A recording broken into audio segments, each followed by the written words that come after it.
Did all of that prepare you for being a dragon instead of on the other side?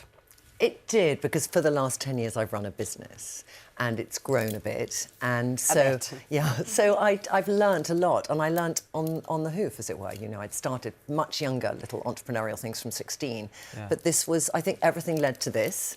And it did help me a lot, because it helped me to understand when you want to invest in somebody, they've got to have a mix. They've got to have a mix of knowing their figures, and they've got to, you know, if there's somebody who's really creative, they still need to know how the business will grow. Yeah. You know, unless there's a partnership and one does one and one does the other. So you're looking at what the person is doing and how entrepreneurial they are, as well as how good the idea is.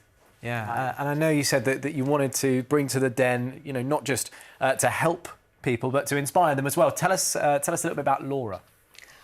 Laura has an environmental company which is about cleaning products which are good for the environment. So she was passionate. Yeah. And so hearing her tell a story, she was one of the 3 on the show, but she told her story well, and she was, you know, she knew her stuff, which was great. Yeah. I think you've got to just, you know, you have a very short time in which you're going to decide. So as you meet all of them and you're trying to ask questions, everyone else asks questions, you're listening how they respond to other people's questions, you're thinking, what am I going to ask? And if somebody asks the question I want to ask, so this kind of, all that going through. Yeah. And then you've got to make that decision.